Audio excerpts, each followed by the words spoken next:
ഞാനെടുത്ത ഫോട്ടോയിലാണ് മെർലിനെ കാണാൻ കൂടുതലും ഭംഗി.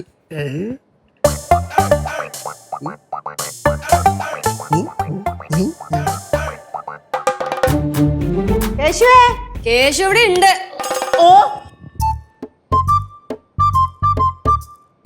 അമ്മൂമ്മ, എന്താ ഒന്ന് മാറി നിക്കുവോ? എന്റെ പൊന്നെ മക്കളെ. ഓ അമ്മൂമ്മ.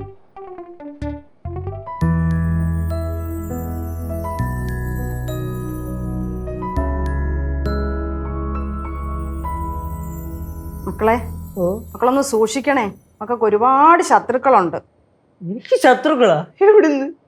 മോനെ അറിയാൻ പാടില്ലാത്തോണ്ടാ. ഉണ്ട്, ഒരുപാട് ശത്രുക്കളുണ്ട്. എന്തിനാ ചെയ്ത്? ഓ അതൊന്നുമില്ലാടാ. ഒന്നുമില്ലെന്നോ? അല്ല അങ്ങനെയല്ല. ഇതെന്താന്നറിയോ? കവറില് ഇതിന്റെ അകത്തെന്താന്നറിയോ? എനിക്കെങ്ങനെ അറിയാം? നിന്റെ തലവര ജാതകം. ജാതകോ? അതിന്റെ ചേച്ചിയെടുത്ത് കൈ പിടിച്ചേക്കണ? ഞാൻ അടുത്ത് കൈ പിടിച്ചതല്ല. അമ്പലത്തിൽ പോയിട്ട് തിരിച്ചു വരുന്ന വഴിയേ ആ ജ്യോത്സ്യനെ കാണാൻ കയറിയായിരുന്നു. ഒന്ന് നോക്കിക്കാൻ. டேய், அந்த ஜாதகத்துல பிரச்சனை இருக்காம்டா. പ്രശ്നേ? എന്തിനാ പ്രശ്നം? നീ എന്ത് കാര്യം ചെയ്യാൻ ഇറങ്ങിയാലും കുറെ തടസ്സങ്ങൾ ഉണ്ടാവും. ഇതിപ്പോ അംബാനി എന്തിനാലും ഇറങ്ങിയാലും എന്തെങ്കിലും തടസ്സങ്ങൾ കാണും. അതൊക്കെ നമ്മൾ തരണം ചെയ്തങ്ങ് പോണം. അതത്ര നിസ്സാര കാര്യമാ അല്ലേ? അല്ല, അത്ര നിസ്സാര കാര്യമൊന്നുമില്ല. തരണം ചെയ്തങ്ങ് പോയാ പോരെ അമ്മൂമ്മ. ടെൻഷൻ അടിക്കേണ്ട കാര്യമൊന്നുമില്ല. അമ്മ ഇങ്ങനെ വിഷമിക്കല്ലേ. അമ്മ വിചാരിക്കണ പോലും നടക്കില്ല. മോളെ, ആ ജ്യോത്സ്യം പറഞ്ഞത് മോളും കേട്ടതല്ലയോ? ഈ ജാതകക്കാരന് ഈ അടുത്തിടെ ഒരു അപകടം ഉണ്ടായി കാണുമല്ലോ എന്ന്. അത് സത്യമല്ലയോ? എന്തൊരു അപകടം? ഏതപകടം? എന്തൊരു സത്യം? എടാ, നീ മെർലിനും കൂടെ തെണ്ടാൻ പോയപ്പോഴേ നീ വണ്ടിയൊന്നും മറിഞ്ഞായിരുന്നോ? നിന്റെ കാല് മുറിഞ്ഞായിരുന്നോ? സത്യമാണോ അത്? അത് ചെറിയൊരു അബദ്ധം പറ്റിയതല്ലേ. അബദ്ധമാണെങ്കിലും പറ്റിയോ? അപകടമാണോ പറ്റിയത്? അതെ അതെ അതെ അതെ, തന്നെ തന്നെ തന്നെ തന്നെ. പിന്നെന്താ അംഗീകരിക്കാൻ ഇത്ര ബുദ്ധിമുട്ട്? അംഗീകരിച്ച്. டே கேசு, நான் சொல்றது கேப்பியா? நீ வெளியிலேயே போகாம இரு. പിന്നെ ജോലിച്ച് അങ്ങനെ പറഞ്ഞെന്ന് പറഞ്ഞോണ്ട് ഞാൻ വെളിയിൽ പോകാതെ വീട്ടിനകത്ത് അടച്ചിരിക്കാം. ഒന്ന് പോകാൻ എന്റെ അടുത്ത് വരാനുള്ള വഴിയത്തങ്ങൂല. എന്നാ പിന്നെ നീ ഒരു കാര്യം ചെയ്യ്. വരാനുള്ളതൊക്കെ വീട്ടിലോട്ട് വിളിച്ചോണ്ട് വാ. ഈ വീട്ടിലോട്ടൊന്നും വരാൻ ഇല്ലാത്തതല്ലേ പറയണ കേട്ടോ. டே கேசு, சொல்றத மட்டும் கேளு. நீ கவனமா இரு. നീ നിന്റെ ഇഷ്ടം പോലെ എന്തോന്ന് വെച്ചാ ചെയ്യ്.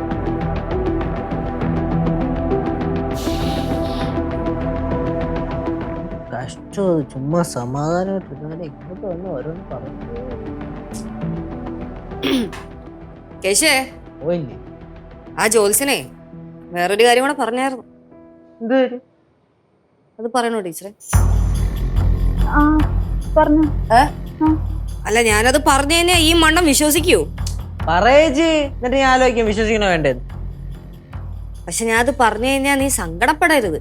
സങ്കടപ്പെടാൻ ഞാൻ എന്തിനു സങ്കടപ്പെടണ? ചേച്ചി ഉമ്മ കാര്യം പറയണ്ട. അല്ല വേണ്ട, ചേച്ചി പറയണ്ട. മീൻ ചേച്ചിറോ? ഞാനില്ല, ലച്ചു പറഞ്ഞോ. ജ്യോത്സ്യം പറഞ്ഞതേ, ഓ, ജാതകപ്രകാരം ഈ ജാതകക്കാരൻ നല്ലൊരു സ്നേഹബന്ധത്തിലല്ല ഉള്ളതെന്ന്. ഇങ്ങോട്ട് ക്ലിയർ ആയില്ല. ചുരുക്കി പറഞ്ഞ നീയും മെർലിനും തമ്മിലുള്ള റിലേഷൻഷിപ്പ് പൊട്ടി പാളീസാവുന്നു. ആ ജ്യോത്സ്യം പറഞ്ഞ എന്താണെന്നറിയോ? നിങ്ങളുടെ റിലേഷൻഷിപ്പില് ഒരു തേർഡ് പേഴ്സന്റെ സാന്നിധ്യം ഉണ്ടെന്ന്. അത് എനിക്ക് അങ്ങനെ അറിയാം. അങ്ങനെ പറഞ്ഞില്ല ടീച്ചറെ ജ്യോത്സ്യൻ? പറഞ്ഞെന്ന്. കണ്ട പറഞ്ഞെന്ന്. പിന്നെ അമ്മുമ്മ നിന്റെ അടുത്ത് ഇതൊക്കെ എങ്ങനെ പറയൂന്ന് വിചാരിച്ചിട്ടാണ് മിണ്ടാതെ ഇരുന്നേ.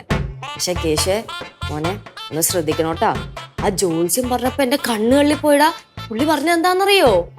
ഈ റിലേഷൻഷിപ്പ് പൊട്ടി പാളീസായി നീ കരഞ്ഞോണ്ട് ഈ ബീച്ചിലും അവിടെ ഇവിടെ ഒക്കെ കരഞ്ഞോണ്ട് ഇങ്ങനെ മെഴുകി നടക്കൂന്ന്.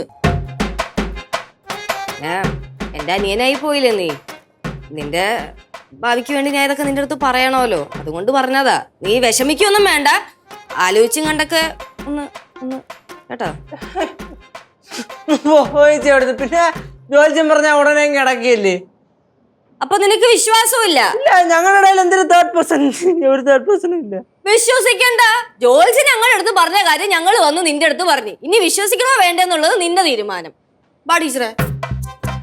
ടീച്ചറെ, ഈ പറഞ്ഞൊക്കെ ഉള്ള കാര്യം തന്നെ? പറഞ്ഞതൊക്കെ ഉള്ള കാര്യമാണ്. എന്താ ഞാൻ പറഞ്ഞത് എനിക്ക് വിശ്വാസം വന്നില്ലേ? അല്ല, അതില്ല, അങ്ങനല്ല. പറഞ്ഞു കൊടുക്കും ടീച്ചറെ. സത്യ കേശു. കേട്ടല്ലോ, സന്തോഷായല്ലോ. എന്താ ലച്ചു?